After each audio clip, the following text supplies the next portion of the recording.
देखो मेरा नमस्कार। आज हम प्रश्नमाला 16 और 16 के हम पार्ट 3 पर हम आज प्रश्नों पर हम यहाँ पर बात करेंगे।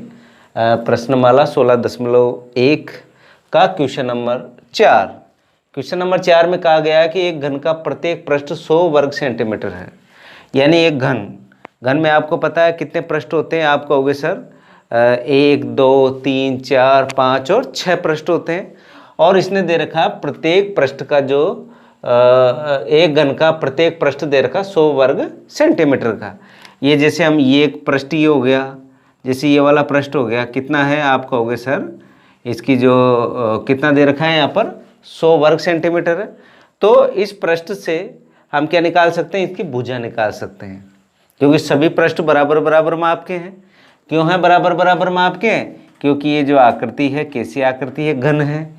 तो यहाँ पर जो प्रश्न में दे रखा है, प्रश्न में दे रखा घन के प्रत्येक पृष्ठ का क्षेत्रफल। तो यहाँ पर हल घन के प्रत्येक पृष्ठ का क्षेत्रफल बराबर दे रखा 100 वर्ग सेंटीमीटर।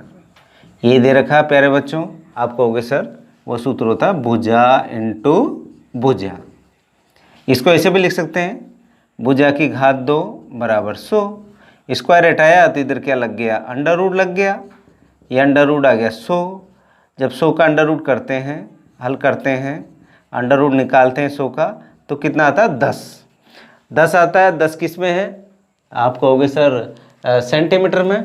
ये मैंने 10 सेंटीमीटर लिख दिया है यहाँ पर। 10 सेंटीमीटर हो गया, यानी इसकी लंबाई भी 10, इसकी जो चौड़ाई भी 10 और इसकी ऊंचाई भी 10। क्योंकि हमें पता है जो घन होता है, घन की प्रत्येक भुजाएं क्या होती है? बराबर बराबर माप की होती है। हमने वहाँ पर परिभाषा में समझा था। अब आगे क्या कहा? यदि आधार के समांतर समतल द्वारा घन को काटकर 2 बराबर भागों में क्या कर दिया? बांट दिया है। यह आपका समतल पर क्या है? इसको बराबर भागों में क्या कर दिया? काट दिया।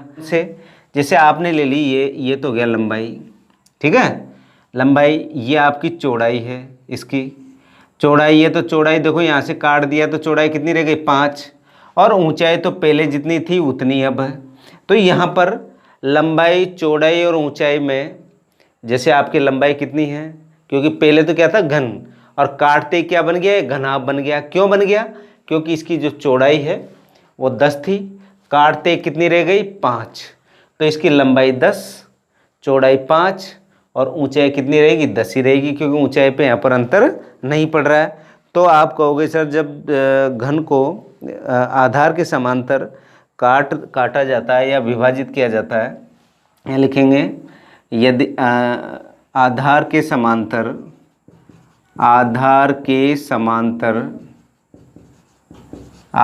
समांतर समतल द्वारा घन को काटकर 2 बराबर भागों में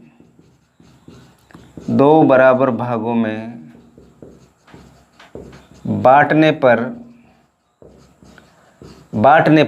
अब देखो जब 2 बराबर भागों में बांटेंगे तो लंबाई, चौड़ाई और ऊंचाई में क्या होगा? आप कहोगे सर बराबर भागों में बांटने पर लंबाई तो कितनी है? लंबाई में तो कोई फर्क पड़ ही नहीं रहा, वो आ गई 10 सेंटीमीटर। अब आ गया चौड़ाई में मैंने कहा था कितनी रह गई? देखो कितनी थी? 10 थी, अब कितनी रह गई? 5 हो गई, क्योंकि बीच में से काटा हमने। तो ये आ गई 5 सेंटीमीटर। इसकी ऊंचाई पे तो कोई फर्क पड़ा ही नहीं, क्योंकि ये आडी लाइन है, ये ऊंचाई को प्रदर्शित कर रही है, तो इस पर कोई फर्क पड़ा ही नहीं। कितनी है? आप कहोगे सर ऊंचाई बराबर आपके पास आ गई 10 सेंटीमीटर। लंबाई, चौड़ाई, ऊंचाई आ गई आपके पास। अब क्या पूछा उसने? प्रत्येक भाग का संपूर्ण पृष्ठीय क्षेत्रफल ज्ञात कीजिए। तो आपको संपूर्ण पृष्ठीय क्षेत्रफल ज्ञात करना है, क्योंकि आपने 2 भागों में बांटा है इसको। तो एक का निकाल लो। एक का निकालने के बाद में आपका आंसर आ जाएगा यहाँ पर। तो देखिए यहाँ मैं लिख रहा हूँ इसको घनाभ। कौन सी आकृति है यहाँ पर? घनाभ। और घनाभ का जो पृष्ठीय क्षेत्रफल होता है तो ये लिखेंगे घनाभ का पृष्ठीय क्षेत्रफल सूत्र मैंने आपको लिखा रखा है, 2 कोष्टक लंबाई गुणा चौड़ाई प्लस चौड़ाई गुणा ऊंचाई प्लस ऊंचाई गुणा लंबाई, ये होता है। 2 की जगह 2, लंबाई कितनी है 10, चौड़ाई 5 प्लस चौड़ाई 5, ऊंचाई 10 प्लस ऊंचाई 10 और लंबाई भी 10। 2 10 पंजे 50, 10 पंजे 50 प्लस 10 10 कितना हो गया 100। अब देखो 2 50 50 100 और 100 200। 200 को 2 से गुणा करेंगे तो कितना आ गया 400। क्या निकाल रहे हो आप, क्षेत्रफल निकाल रहे हो, तो यहाँ पर क्या आएगा वर्ग सेंटीमीटर। यहाँ पर आपने जो घनाभ आपको मिला, क्योंकि 2 घनाभ बने आपके, और जो प्रत्येक घनाभ समान समान भाग के हैं, और जो प्रत्येक जो देखो 2 है यहाँ पर घनाभ, कितने हैं 2, एक काट के इसको अलग करेंगे तो नीचे वाला एक ऊपर वाला, तो आपने नीचे वाले का निकाला चाहे ऊपर वाले का निकालो, क्योंकि यहाँ पर अंतर कितने किस में आ रही है, केवल चौड़ाई में अंतर आ रहा है। उसके अलावा पूरी डिजिट 10 लंबाई है तो लंबाई है, ऊंचाई 10 है तो 10 है, केवल चौड़ाई में अंतर आया है। और वो कितने का आया है, क्योंकि बीच में से कटा है, तो 10 पूरी उसकी चौड़ाई थी तो कितनी रह गई 5 रह गई।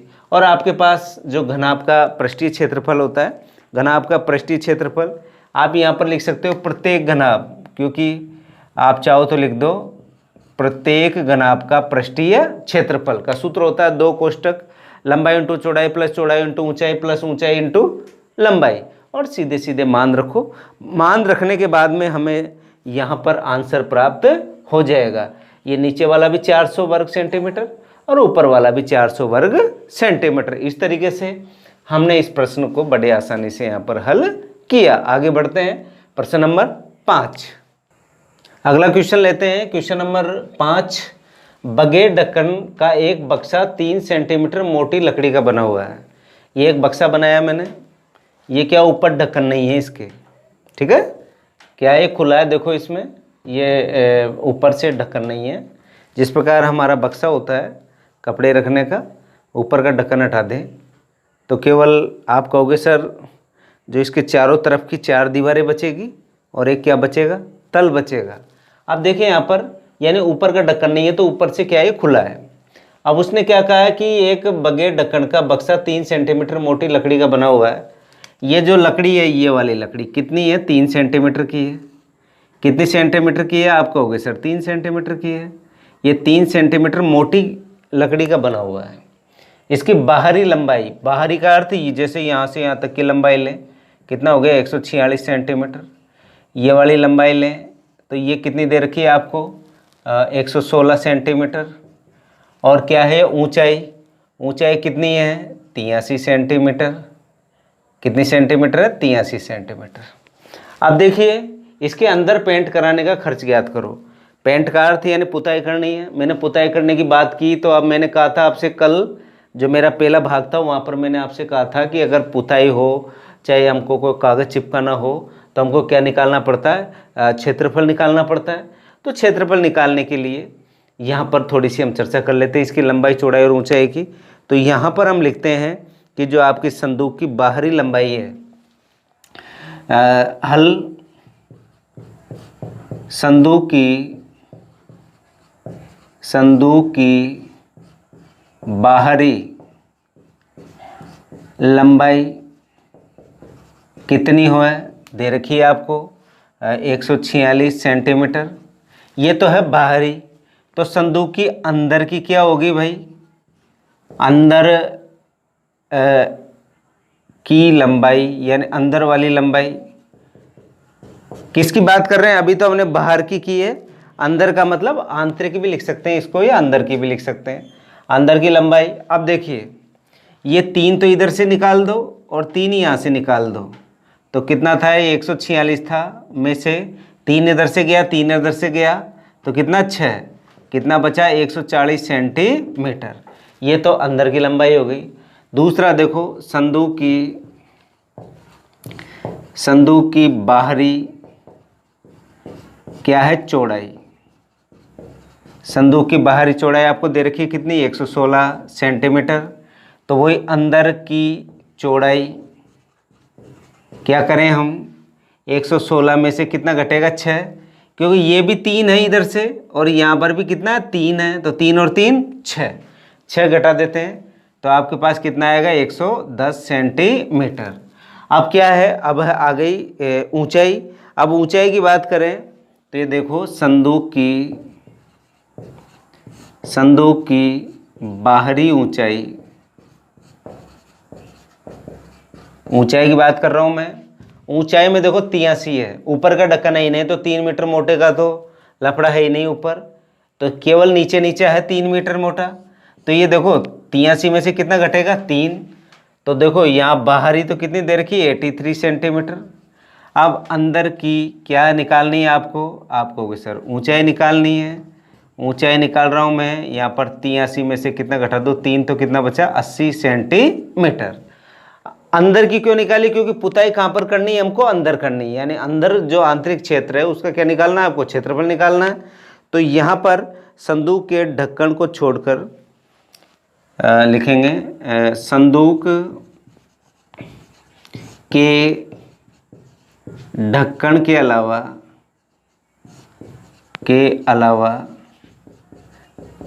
ढक्कन क्यों छोड़ा। आप कहोगे सर ढक्कन उस सवाल में दे ही नहीं रखा, और जब सवाल में ढक्कन दे ही नहीं रखा तो हमको इसको छोड़ना पड़ेगा। ढक्कन के अलावा संदूक का आंतरिक संपूर्ण पृष्ठीय क्षेत्रफल, संदूक का आंतरिक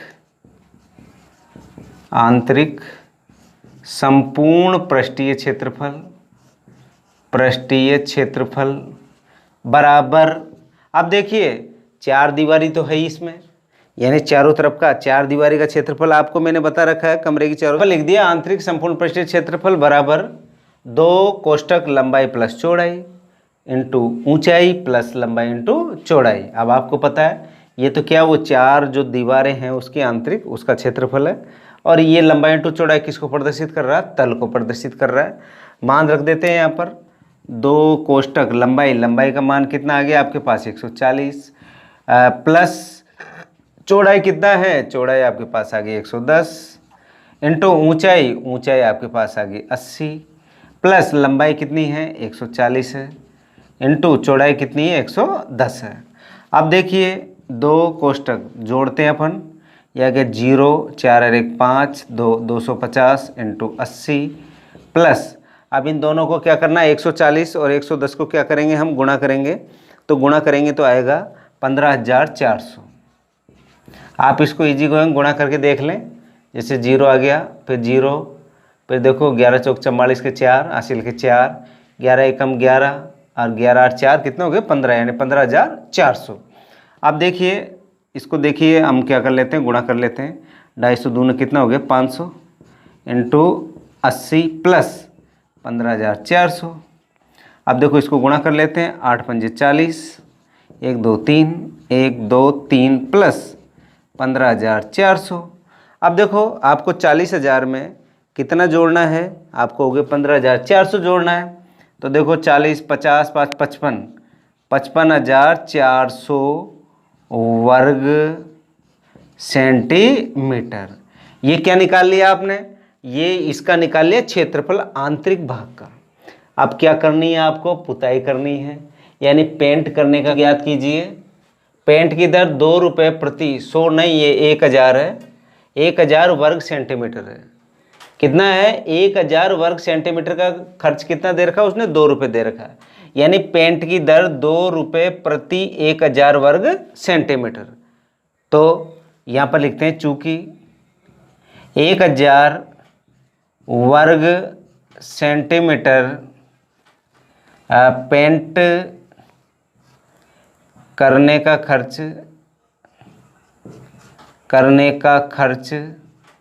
कितना है 2 रुपये है।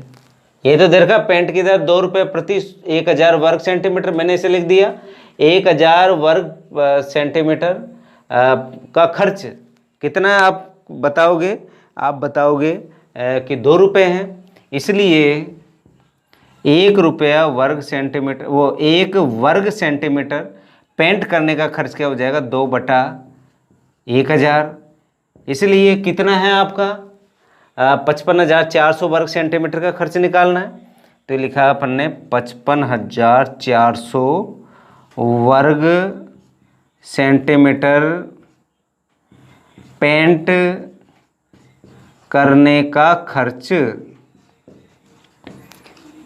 बराबर वही अपने पास 2/1000 इंटू कितना 55,400।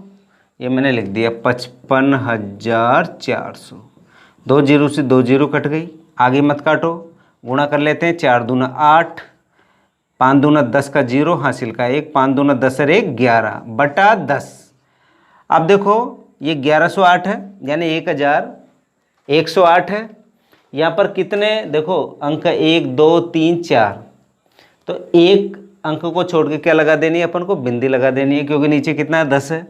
ये आ गया 110.8 और ये क्या है रुपए में है, तो 110 रुपये 110.8 रुपये का जो खर्च होगा वो किसका होगा, आप कहोगे सर पुताई करने का जो खर्च होगा आंतरिक भाग में वो कितना होगा 110.8 या 8 की जगह आप यहाँ पर 1 जीरो लगा सकते हो, 80 रुपये यहाँ पर हमने प्राप्त कर लिया, यानी 110.80 रुपये इसका क्या आ गया, आंसर आ गया। एक बार और समझ लें इसको कि जो आपको एक ये मानो आपके पास एक पीपा है और पीपे का ऊपर ढक्कन नहीं है।